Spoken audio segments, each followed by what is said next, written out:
Oliver, me explica a diferença entre dois sistemas de governo, o presidencialismo e o parlamentarismo? Vou tentar. O Brasil teve dois plebiscitos a respeito dessa questão, né? Janeiro de 1963 era para devolver o poder presidencial ao João Goulart, porque em 61 tinha havido uma intervenção militar e ele só pôde tomar posse num regime presidencialista, ou semipresidencialista, porque o presidente era eleito diretamente pelo povo, no parlamentarismo puro, o presidente é eleito indiretamente pelo povo. A esse ponto eu volto depois. Deu presidencialismo. Novamente, em 1993, nós tivemos o plebiscito sobre a forma de governo, república ou monarquia, e o sistema de governo, presidencialismo ou parlamentarismo. Quem leu a respeito desses acontecimentos, ou quem se lembra deles, facilmente se lembrará da argumentação, né? A grande maioria das pessoas, dos jornais, dos líderes políticos diziam não pode porque o governo parlamentarista é muito fraco, cai a todo momento, o presidente é uma figura forte, o povo brasileiro gosta de ter um chefe que mande realmente, então o presidencialismo é que convém ao Brasil, né? E por aí afora, né? O parlamentarismo, então, seria uma fábrica de crises, todo momento cai o primeiro-ministro, tem que eleger outro, e é uma complicação enorme. Esse era o discurso. Ou seja, no Brasil, como aliás em toda a América Latina, existe essa ideia de que só o presidencialismo é viável, só ele produz governos fortes, porque o poder é concentrado numa pessoa, é unipessoal, essa pessoa é eleita por todo o eleitorado nacional, e se contrapõe ao Congresso, que não é eleito por todo o eleitorado nacional no mesmo momento, é por estados, né? Então, o presidente teria uma legitimidade muito maior do que o legislativo por concentrar em si o voto direto da maioria. Vamos de novo. Então, o presidente teria uma legitimidade, até uma ética muito superior, por concentrar em si toda essa votação. Mas vamos raciocinar um pouco, né? Vamos pensar um pouco mais devagar sobre o que acontece. Pega, por exemplo, os Estados Unidos. Os Estados Unidos foi o grande modelo da América Latina. Todo mundo copiou o sistema dos Estados Unidos, que era presidencialista, né? Foi presidencialista porque na independência eles não podiam botar um rei, eles estavam se livrando da Inglaterra e ia ficar chato procurar um rei. Então, inventaram a figura do presidente e o regime presidencialista. Com dois partidos ao longo do tempo.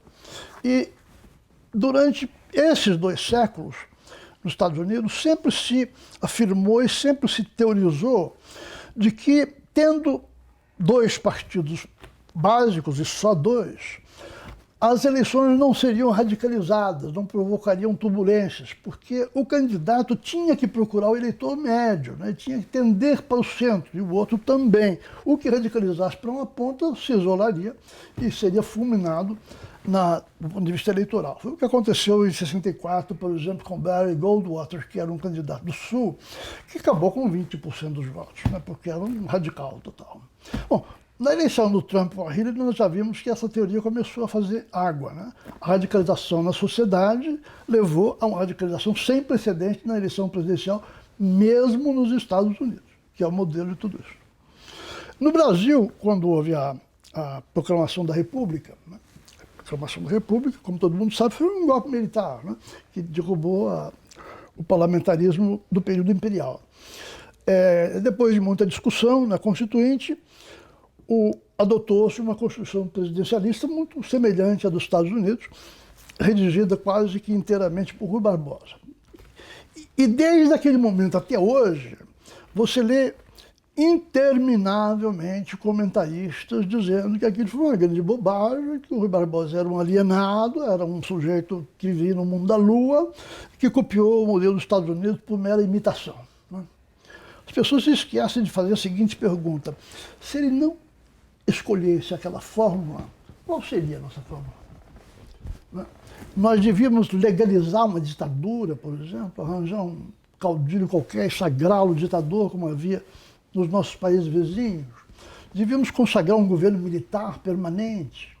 qual seria a alternativa a um regime presidencial, né, semelhante ao dos Estados Unidos. Não havia alternativa nenhuma. Né?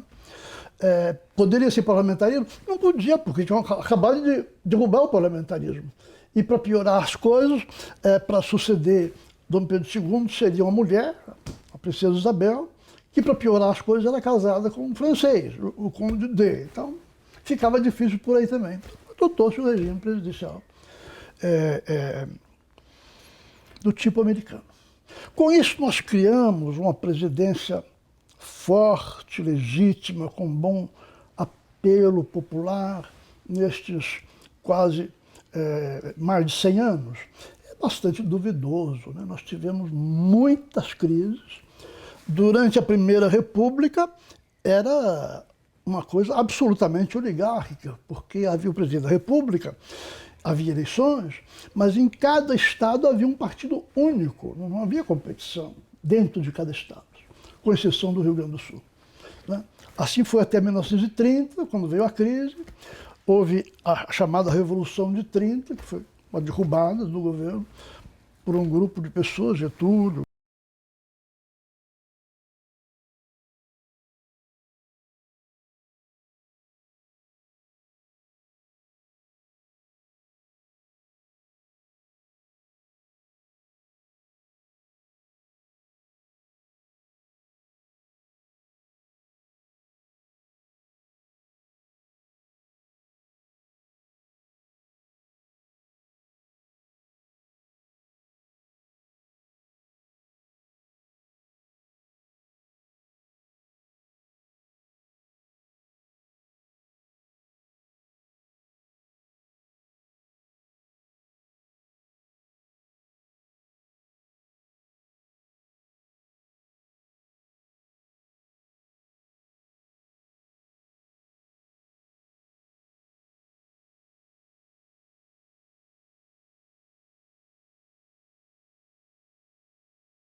nível por nível, até os mais ricos do mundo, em todos os casos, há mais regimes parlamentaristas que duram muito tempo sem sofrer crise do que regimes presidencialistas.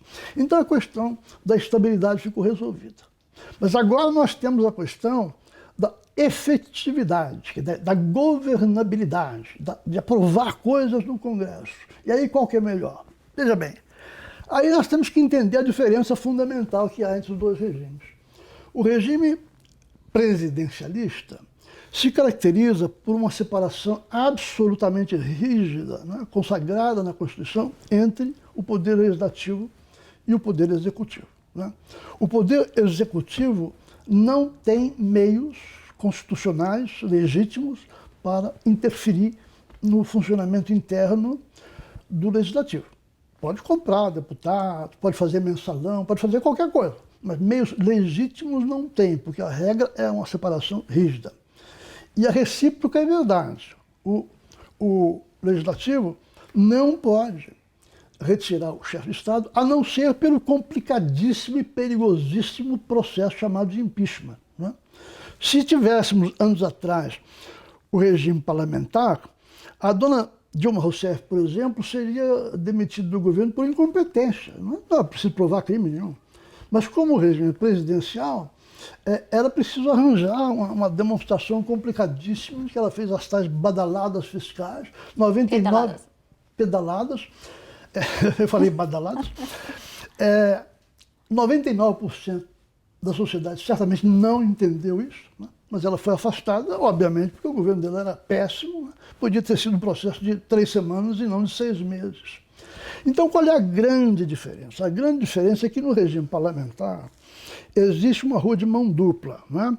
Se o Congresso, o Legislativo, se recusa a considerar, a aprovar, sem bons fundamentos, sem boas razões, alguma proposta do Executivo, o Executivo, que no caso é o primeiro-ministro, é o chefe de governo, pode pedir ao chefe de Estado, que é o presidente da República, a dissolução do Legislativo e a convocação antecipada de eleições. Bom, ninguém gosta de novo para a eleição que ele acabou de ganhar. A eleição custa caro, você pode perder.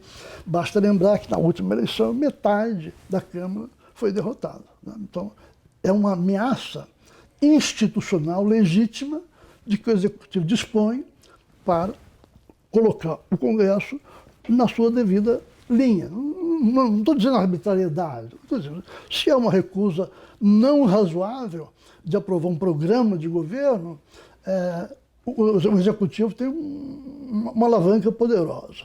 E a recíproca é verdade. Se o Executivo sai da linha, se ele governa de maneira desonesta, se ele não respeita as leis orçamentárias e fiscais, se ele comete algum... ou se ele é incompetente. Se ele é incompetente, ele não tem apoio. Ele não tem apoio na sociedade nem no Congresso. Por qualquer razão. Não precisa provar crime nenhum. O Congresso, então, pode, por maioria, afastá-lo e eleger um outro primeiro-ministro. Né? O presidente da República, então, o chefe de Estado, conduz uma negociação pela qual se forma um outro governo em torno de um outro líder. Né? A última Constituição da Alemanha aperfeiçoou este processo, dizendo que, para derrubar um primeiro-ministro, o Congresso tem que, no mesmo ato, mostrar união em torno de um nome viável para formar um novo governo. Então, o hiato fica zero, né? Ao contrário do que se dizia antigamente. Ou seja, o regime parlamentar, além de ser muito mais estável, isso é demonstrado pelas estatísticas dos últimos 70 anos, no mundo inteiro, né? Por gente que estava tentando provar o contrário, né? E que descobriu que a verdade é essa, eles são mais estáveis do que os presidencialistas. Além de mais estável, eu acredito que ele é 10 vezes mais eficaz, pelo fato de que, para aprovar uma legislação necessária, urgente, relevante para o país, reformas estruturais, você tem como induzir o Legislativo a te apoiar, né? E ele só poderá recusar o seu apoio quando a proposta de lei for um absurdo, quando for uma coisa sem pé nem cabeça, mas se for uma coisa razoável, uma reforma bem fundamentada, uma reforma que a sociedade reconhece como necessária, com apoio técnico, o Congresso não pode ficar fazendo bochecho, né? Muxoxo, indefinidamente e se recusando a votar. Não é? Ou seja, você não precisa de mensalão, entende? Nem de petrolão, nem nada, para levar o Congresso a apoiar o seu programa.